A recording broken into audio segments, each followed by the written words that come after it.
Welcome to episode 4 of the 1859 Indian Head Penny series that I'm doing relating to my 1859 Indian Head Penny collection, which I keep inside this nifty little book that I got pretty cheap, but it serves the purpose and it's pretty great. And this is how it works in case you missed any of the other previous episodes, which I would encourage you to go back and watch.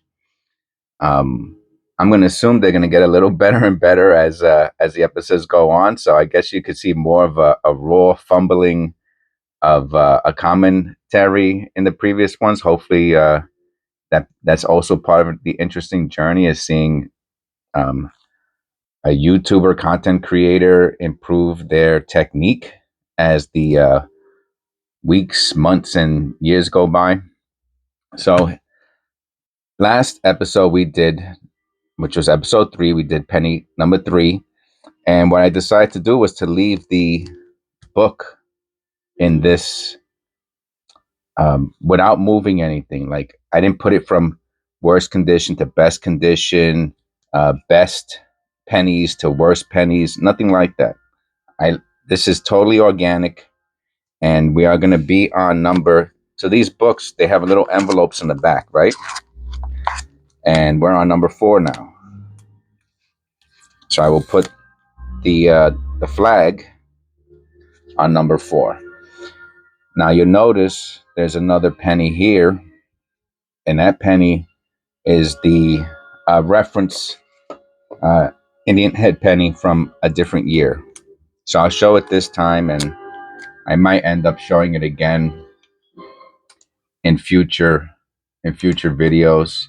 But just as a, let me zoom in a bit. So this is a 1907.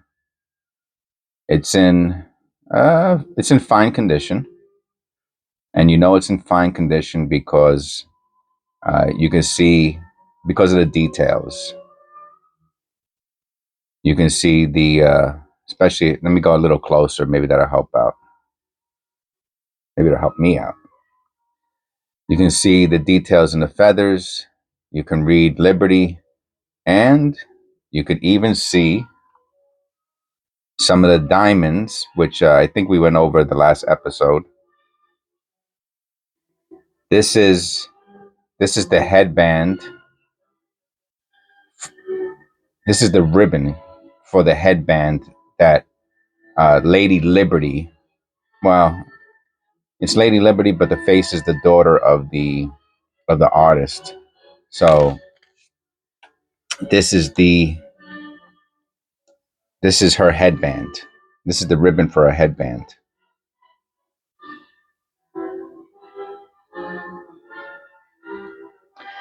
And in the ribbon, there's a design, and that design has diamonds. You can see it right there at the front of the pointer. And you can see a little bit up there also. So this is a better example. I don't know if you can see the diamond in any of the 1859s that I have in the book. So I wanted to have a better example so we could look at details in case we have a question throughout this series. So today we're looking at this 1859 penny, penny number 4. And I would say this is in fair condition. It's a little bit better than, I'm going to say it's a little better than good. You can see some detail. All the details are there. Everything is legible, right? United States of America. It's worn on one side.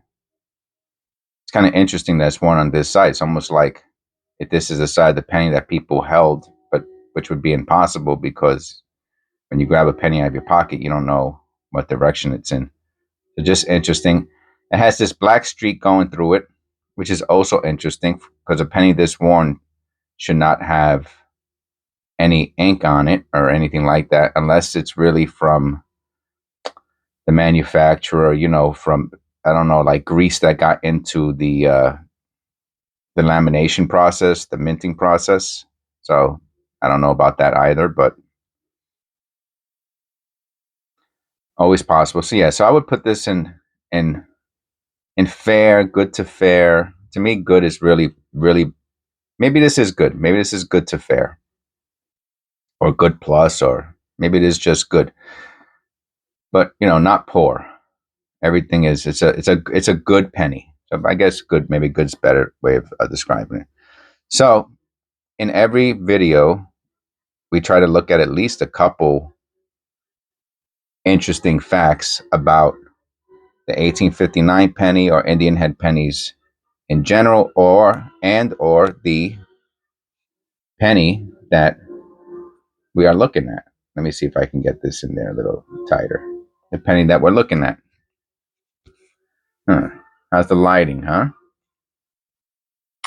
So, a couple interesting facts about the Indian head penny that we did not go over in previous episodes.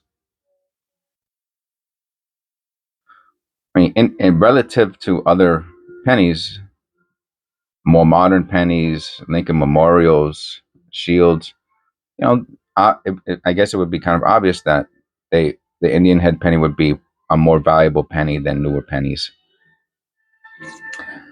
But the one thing that makes all coins, and this topic is on Indian head pennies, is their mintage. I remember I went over in one of my other videos, which you should also watch. My other penny videos are pretty good too. Was one of the that I showed one of the lowest um, minted pennies that I have, that I found in a lot, and it was the 1909 Indian head penny, and they made like 14.5 million of them, which is very, very low. But the 1877 is the absolute most valuable Indian head penny, with a minting of under 1 million, if you can believe that. So the 1877 Indian head penny, which I do not have one of, the one that we have here is what is it? A 1907. So the 1807, there are only 852,500 ever minted, which would make it the lowest minted Indian head penny ever. And in 2007, a I think it was close to uncirculated um, version of said penny sold for $149,500. So imagine having a penny that's worth uh, $150,000. That's pretty bananas, right? Okay, so that's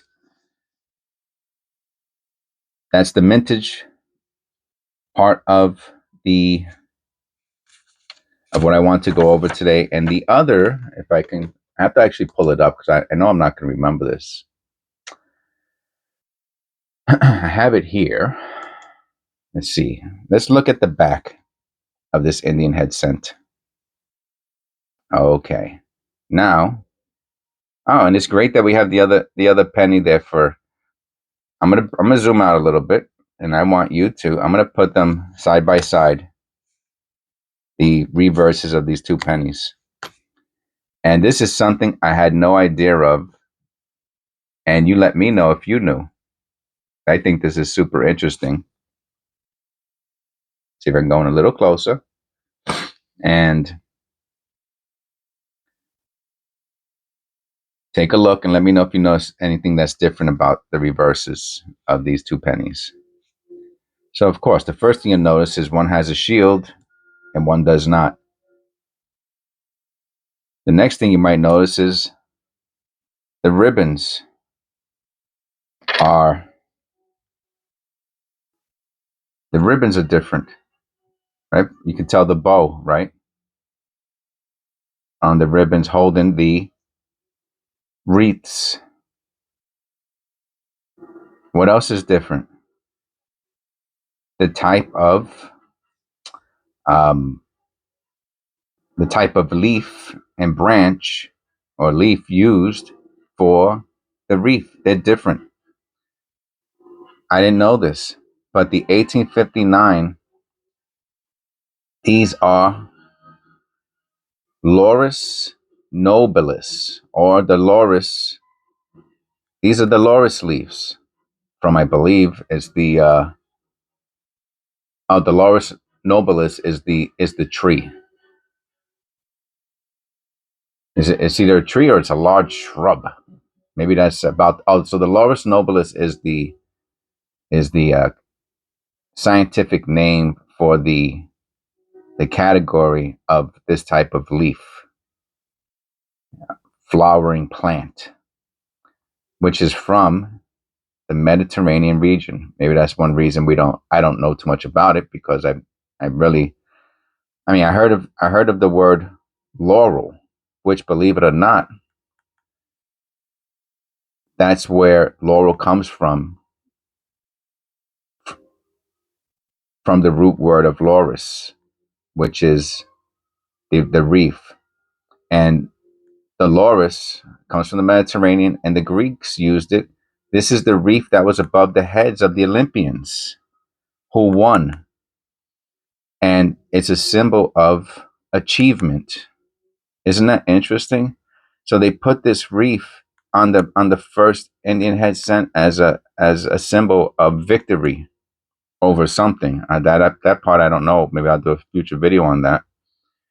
And so when they say don't rest on your laurels, um, or something like that, what they mean is don't get so used to victory that you fail. Don't let victory, like Bane said in Batman, victory has defeated you. Don't let victory defeat you. Anyway, so they changed the reef in the 1860 and other future Indian head cents to the oak leaf, the oak reef. So this is from the oak, which is interesting because this is an oak is an American United States tree. We have oaks here in the United States. I'm glad I had this other penny for the reference. So this is the oak reef, and this is the laurel reef. This one's for victory, and I think this one's for prosperity. So, kind of a interesting also to think about the two differences and what that means to, what's significant about them. So this one, we used to be about victory, and then we became about prosperity. So I guess it's almost like a shift from war to economic growth. So it's one of the reasons why I'm doing this series, is because there's so much to learn, and it's so interesting. So I hope you found that interesting, and I will see you in episode 5. We will put this penny back where it belongs. This one will go inside of its slot, if I can get it in there. It is on the back, correct? Yep, got it in its placeholder. There's a little flap there, and we have now moved. And I will put a little arrow to the next. So we did. This was episode 4, which we did. The next, which I have the arrow on, the one that we did completed. I'm even going to write that down because I don't want to get confused. Completed.